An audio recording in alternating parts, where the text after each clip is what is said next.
ఆత్మ జీవాత్మ రూపాన్ని దాల్చినప్పుడు ఆత్మ జీవాత్మ రూపాన్ని దాల్చినప్పుడు దానిని ఆవరించి ఉండే తొడుగులు ఇవి వరుసగా అన్నమయం అంటే శరీరం, ప్రాణమయం అంటే ప్రాణం, మనోమయం అంటే మనస్సు, విజ్ఞానమయం అంటే బుద్ధి, ఆనందమయం అంటే అంతరాత్మ.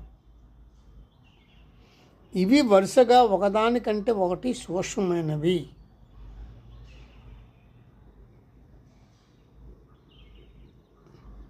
ఇవి జీవాత్మను ఆవరించి ఉన్న తొడుగులు. వీటిని పంచకోశాలు అంటారు. పంచకోశాలంటే ఇవి. దీన్ని తెలియజేద్దామని నేను మీకు చెప్తున్నాను. ధన్యవాదాలు.